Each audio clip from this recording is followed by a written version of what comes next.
হয়েছিল তো আপনাদের? আশা হয়েছে, আমি দুবার এসে গেছি। এই বোনপো দিদির ছেলে। আচ্ছা। 1.5 বছর থেকে আমি কিছু কথা বলতে চাই। হ্যাঁ বলুন বলুন। 1.5 বছর থেকে অ্যাপয়েন্টমেন্ট করার পর 9 মাসে পেয়েছি।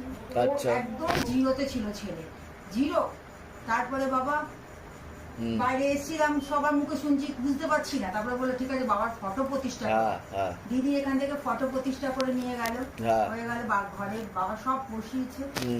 তারপরে দেখছি ছেলে আস্তে আস্তে করে, এত লোন ছিল বাবা, কেউ কিন্তু বাবা সাপোর্ট করেনি। আপনি বলেছিলেন ওর অফিস ছিল কৈখালিতে বাবা, অ্যাভিয়েশন কানেক্ট। আপনি বলেছেন যে ওর অফিসে শ্মশানের ছাই দিয়ে ক্ষতি করা। যাই হোক, তারপরে যখন বাবা ওর অনেকটা হয়ে গেছে ঘরে, আপনার কৃপায়, আপনার মহাদেবের কৃপায় অনেক জিনিস ও করে নিয়েছে। ঠিক আছে, আমি তখন বললাম, পুজো দিতে এসেছিলাম বাবাকে, তখন বললাম বাবু একবার চল না, বাবার দর্শন একটা আশীর্বাদ না, আমি যদি কোনোদিন অফিস করতে পারি।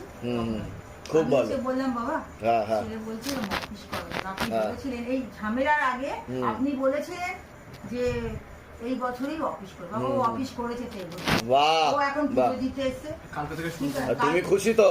বাবা 15 দিন হয়ে মনের ইচ্ছা পূর্ণ হয়েছে তো? বলো জয় শিবদা। জয় শিব। খুব ভালো, খুব ভালো।